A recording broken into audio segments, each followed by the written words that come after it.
계속해서 사사기 이제 세 번째 시간을 우리가 같이 갖고 있습니다. 오늘 제목은 우리의 약함이 성령에 사로잡힐 때라는 제목으로 함께 나누려고 합니다. 이 사사기를 여러분이 읽다가 보면 아주 익숙하고 반복적인 패턴 하나를 발견하게 될 겁니다. 계속 제가 자주 언급했는데요. 백성들이 우상 숭배를 합니다. 그럼 그 다음 순서는 하나님의 진노와 이방 민족들을 보내서 고통을 당하게 되지요. 그러고 나면 백성들은 그 괴로움 속에서 부르짖습니다. 그러면 그때 다시 하나님은 한 사사를 세워서 이스라엘 나라에 평안을 주시는 이 과정, 이것들이 계속 사실 반복되고 있는 것이 사사기 내내 이루어지는 일들 패턴입니다. 그런데 평안해지면 이스라엘은 어김없이 다시 우상 숭배로 돌아가고 있죠. 오늘 우리가 읽은 첫 절부터 보면 첫 사사였던 온니엘, 이제 사사기에서 첫 사사는 온니엘이거든요. 갈렙의 그 아우의 아들. 온니엘을 통해서 40년 동안 평안을 찾았습니다. 그런데 오늘 우리가 읽은 거 보니까 이제 온니엘이 죽었다라고 하죠. 그가 죽자 백성들은 또다시 여호와 앞에 악을 행합니다. 11절, 12절 앞에 12절 앞부분까지 한번 볼까요? 같이 읽어보면 시작. 그 땅이 평온한 지 40년에 그나스의 아들 온니엘이 죽었더라. 이스라엘 자손이 또 여호와의 목전에 악을 행하니라. 또 이제 사사가 죽자 또 악을 행했다라고 부사를 또 언급도 하죠. 이로 인해 당연히 이스라엘은 또다시 모압 왕 에글론의 손에서 무려 18년이라는 시간 속에서 고통을 당합니다. 이제 18년 동안 버티다 못해서 그때 하나님께 부르짖을 때에 하나님은 그들의 그 고통, 그 부르짖음에 귀를 기울이며 다시 내가 은혜를 베풀겠다라고 한 구원자를 세우시는 거지요. 자, 이스라엘이 악을 행했대요. 또 악을 행했대라고 하는데 저는 여기서 우리가 한번 중요한 질문을 하나 던지고 또 해결을 한번 하고 넘어가고 싶습니다. 여러분, 성경이 말하고 있는 여기서 이스라엘이 또 악을 행하여 라고 할 때 이 그들이 행한 악, 이 악의 정체는 도대체 무엇입니까? 이걸 우리가 잘 짚고 넘어가야 될 필요가 있다라는 생각이 드는데요. 사사기 3장 7절은 이렇게 답합니다. 이스라엘 자손이 여호와의 목전에 악을 행하여 어떤 것? 자기들의 하나님 여호와를 잊어버리고 바알과 아세라들을 섬긴지라 라고 말하고 있거든요. 그러니까 우리가 잘 기억해야 되는 것은 성경이 말하는 이 악이라는 것, 악, 죄라는 것의 이 실체는요, 도덕적으로 못된 짓을 한 짓들이기 전에 먼저 뭐예요? 하나님 여호와를 잊어버린 것, 하나님 여호와와 그 연결이 끊어진 것, 이걸 악이라고 말한다라는 거예요. 그래서 모르는 사람들은 자꾸 이런 질문을 합니다.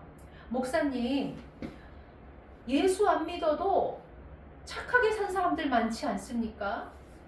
아니, 그 착한 사람이 지옥에 간다 그러면 너무 불공평한 거 아니에요? 말이 맞지 않지 않습니까? 라고 말하거든요. 이게 잘 몰라서, 심지어 교회 다니는 사람들인데도 이렇게 사실은 말을 할 때가 있거든요. 그러나 성경은 우리가 도덕적으로 나쁜 짓을 했기 때문에 구원받지 못한다고 말하고 있지 않다라는 거예요.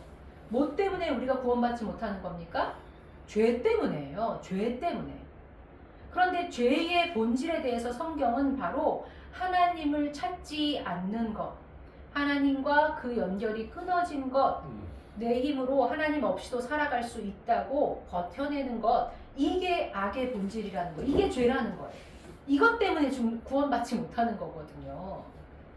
도덕적인 사람인가 아닌가, 착한 사람인가 아닌가가 구원의 기준이 아니라 하나님과의 관계에서 그 죄의 문제가 해결되었는가 아닌가, 요게 기준이라는 거예요.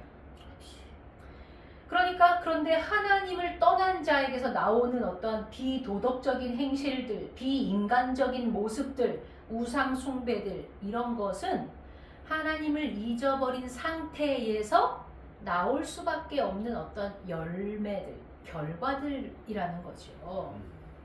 무슨 말인지 이해가 되십니까?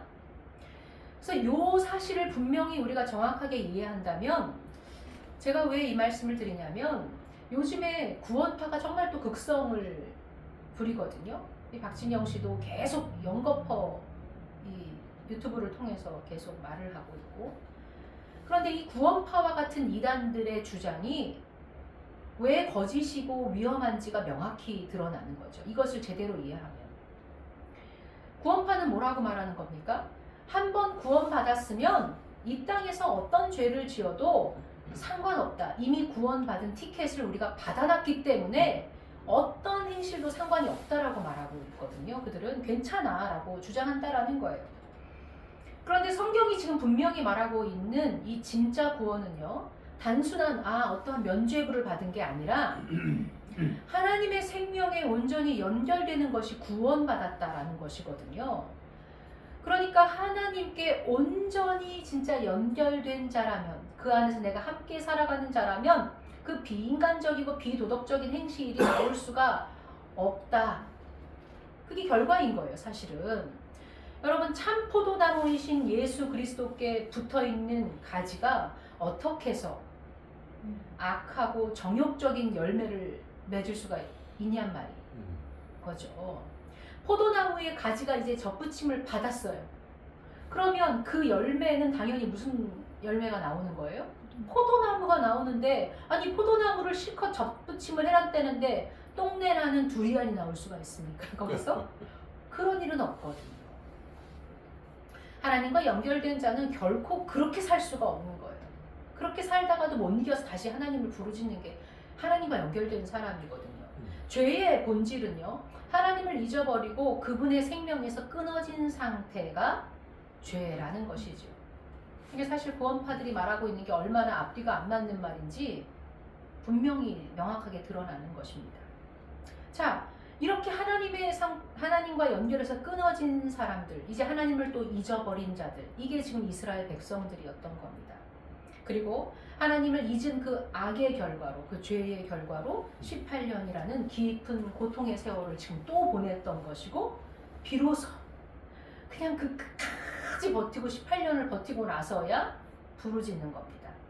자, 그렇다면 하나님은 다시 부르짖는 이 이스라엘을 구원하시기 위해 이제 사사기 내내 한 사사를 통해서 그 구원의 일을 이루셨다고 그러셨죠? 자, 그렇다면 우리가 계속 사사들을 좀 볼 거거든요, 앞으로. 하나님께서 이 땅에 이 백성들을 구원하시기 위해서 사사를 선택하실 때에 어떤 사람을 찾아서 세우실까 한번 보자는 거예요. 우리가 여러분 옛날 우리 세대의 사람들은 체력장을 했잖아요. 체력장 하다 보면 재미있는 걸 제가 발견했어요. 종목마다 그것을 그 좋은 성적을 결정짓는 기준이 다르구나. 무슨 말이냐면 100m 달리기는 초가 짧을수록 좋은 성적을 얻는 거죠. 근데 여자들 같은 경우는 철봉 매달리기가 있어요. 이거는 초가 길수록, 그죠? 초가 길수록 좋은 점수를 나타내주고 있거든요.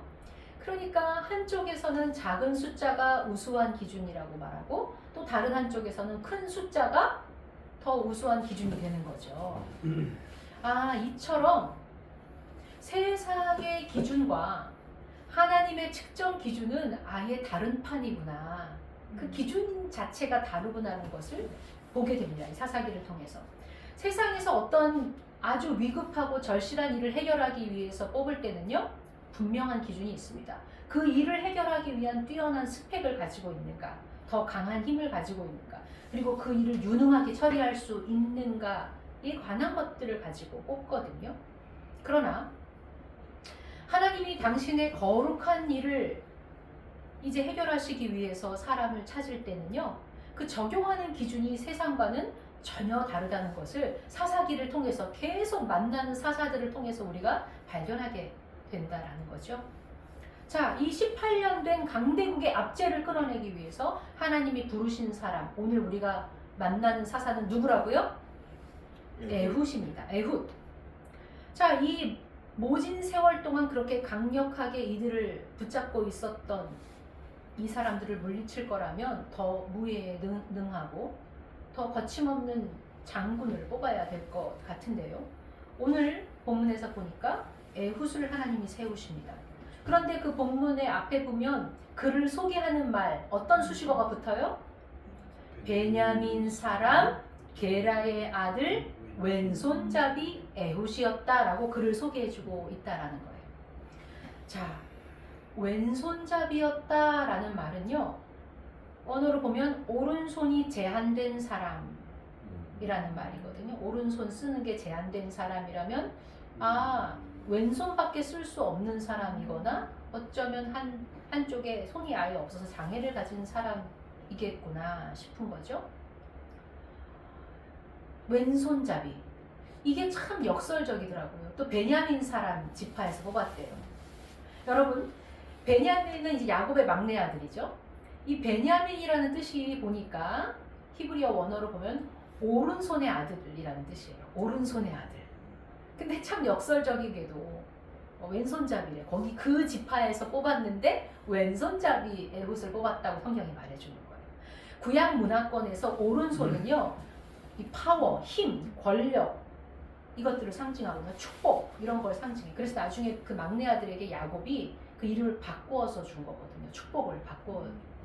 그래서 힘, 권력, 파워를 가진 걸로 축복을 하는데, 그런데 굳이 하나님이 뽑아 쓴 사람이 이 오른손의 아들이라는 이름의 베냐민 지파 속에서 굳이 오른손이 제한된 왼손잡이 에훗을 뽑아서 쓰셨다라는 거예요.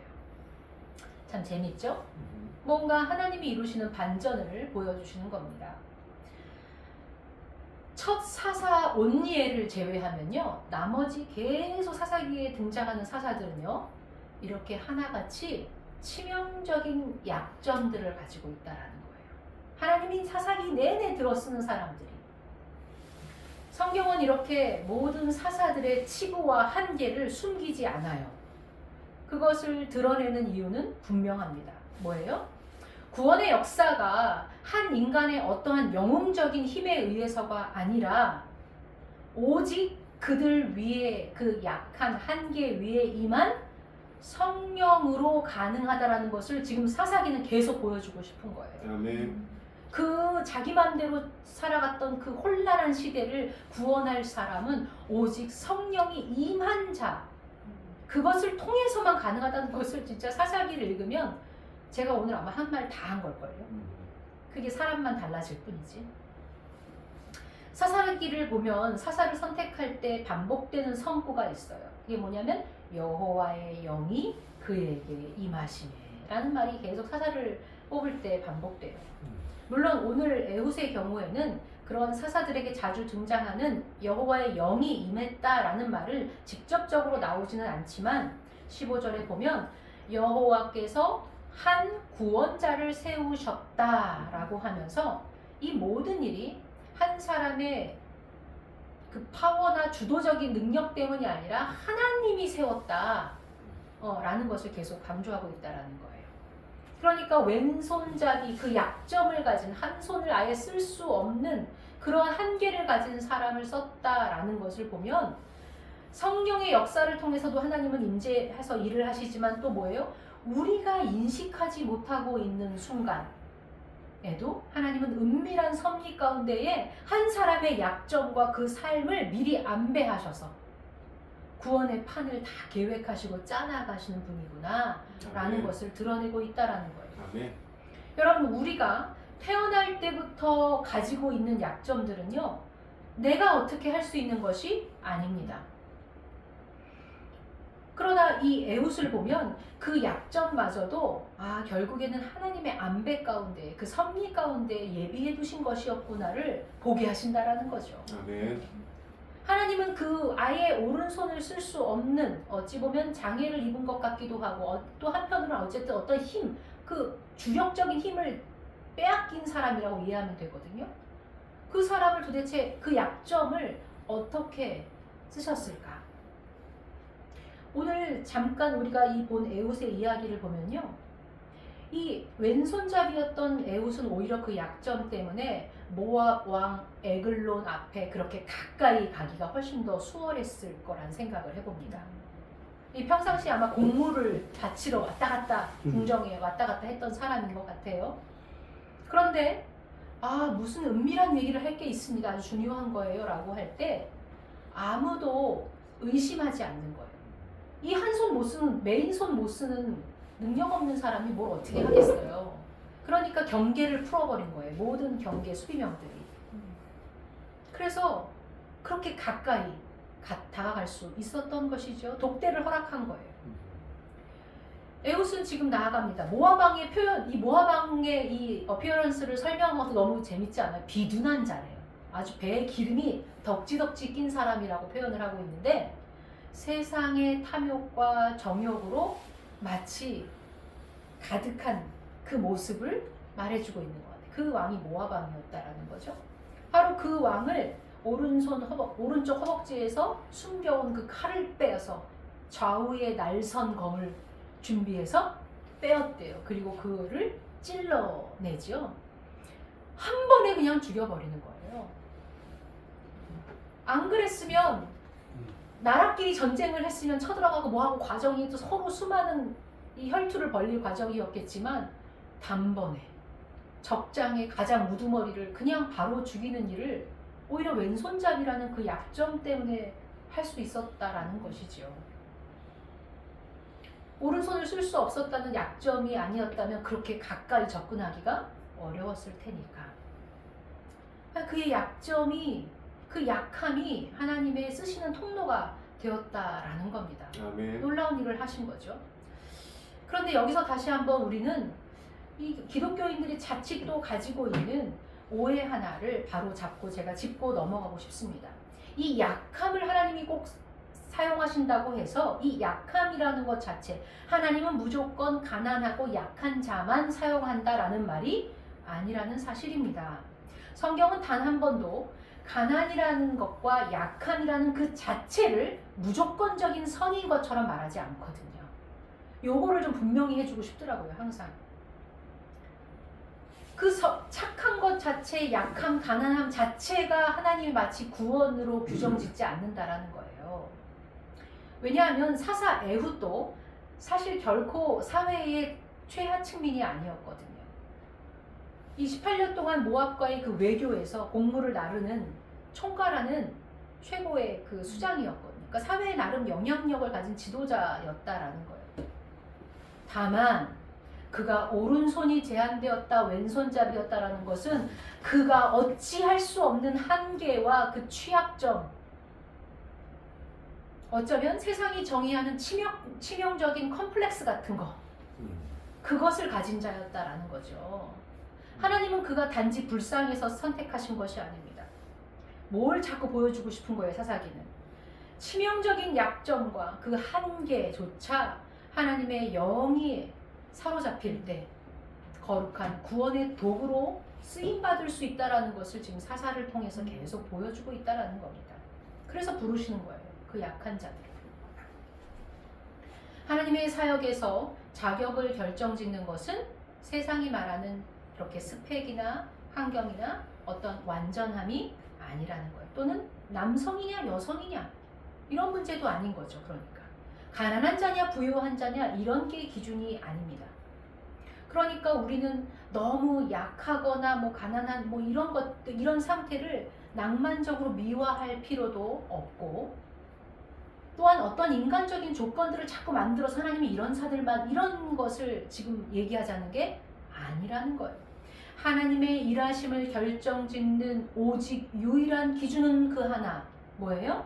조건과 한계를 넘어서 그 사람이 하나님의 영에 붙들렸는가 아닌가 라는 사실이에요.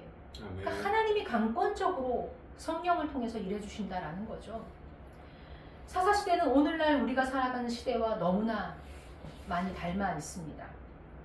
세상이 바알과 아세라를 따르며 점점 하나님을 잊어버리고 살아가는 시대입니다.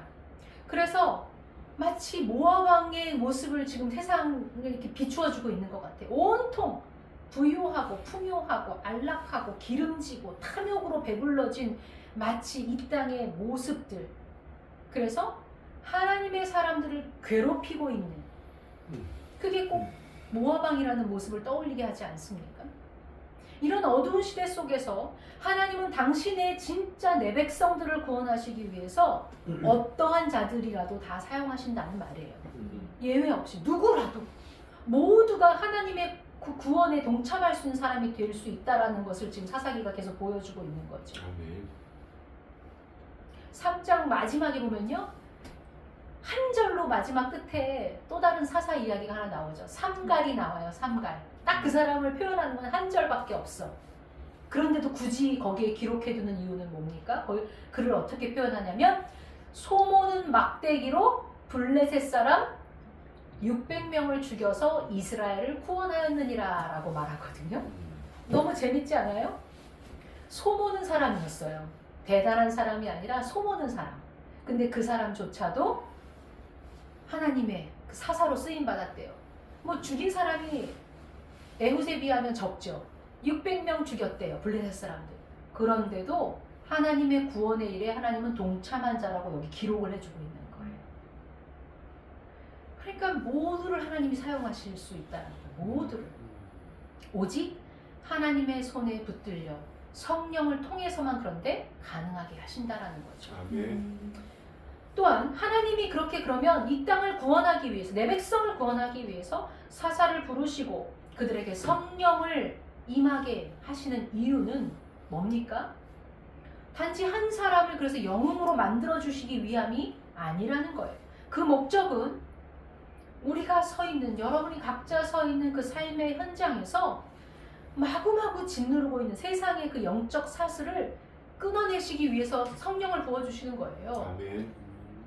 그러한 성령의 사람을 통해서 어떻게 돼요? 주변에 억눌렸던 사람들이 다시 하나님 앞으로 나오게 하십니다. 그리고 그 죄의 사슬로 얽혀있던 것들을 끊어내게 하시는 거예요. 그게 뭔지를 보게 하시고 그거 끊어주시기 위해서 성령의 사람들을 자꾸 세상으로 보내시는 거죠. 쓰신다라는 거예요. 18년 동안 이스라엘을 지배했던 그 모압처럼 오늘날 세상은 우리에게 자꾸 말해요. 하나님 없이 사는 것이 마치 지혜라고 말하고요. 약간의 타협과 거짓은 성공을 위해서 어쩔 수 없는 거라고 자꾸 세상은 말합니다.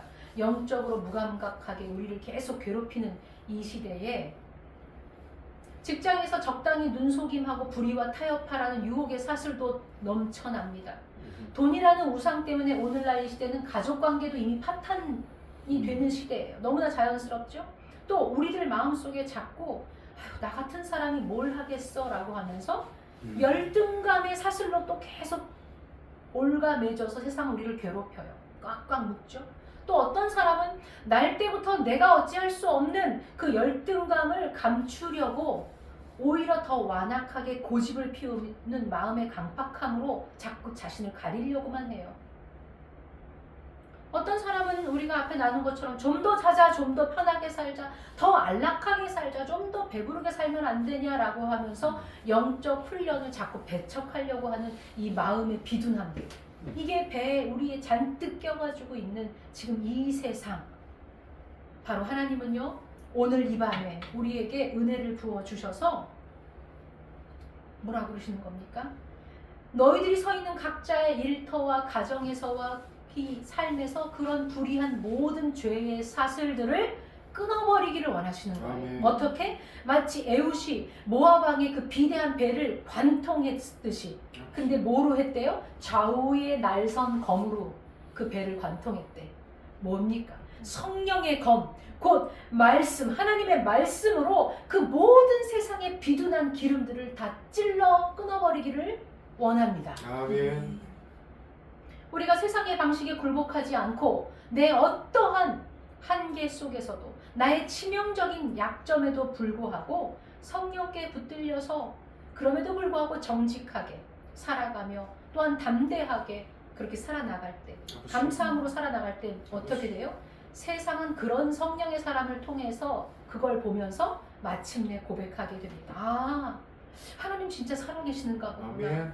하나님 일하시는구나. 아, 우리 인생에 진짜 의지할 분이 저분이시구나를 알게 된다라는 거예요. 여러분, 그래서 세상이 점점 구원받게 되는 겁니다. 아멘. 혼란한 세상, 자기 마음대로 살던 사람들이 하나님 앞으로 서서히 그럴 때 나오기 시작하는 겁니다. 여러분, 우리 성도들이 또 우리 그 교회가 많은 약점과 한계가 있잖아요. 주여. 그런데 그럴지라도 오직 우리 한 사람 한 사람이 또 우리 그 교회가 성령에 감동되어 나 자신 스스로를 구원 또 하나님 앞에 구원받고 또 우리 가정이 구원받고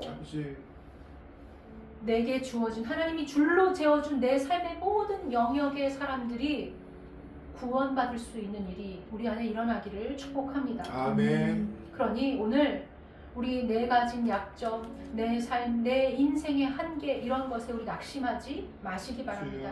오늘 내 연약함을 하나님 손에 온전히 맡겨드림으로 하나님, 내가 오늘 서 있는 그 자리에서 하나님이 진짜 왕이시라는 것, 하나님이 진짜 구원자라는 것을 증명해내는 거룩한 통로로 우리가 쓰임받게 해주십시오라고 우리 이 시간 같이 기도합시다. 또한 그런 교회가 되기를 원해서 정말 우리 같이 한번 이 시간 기도하기를 원합니다.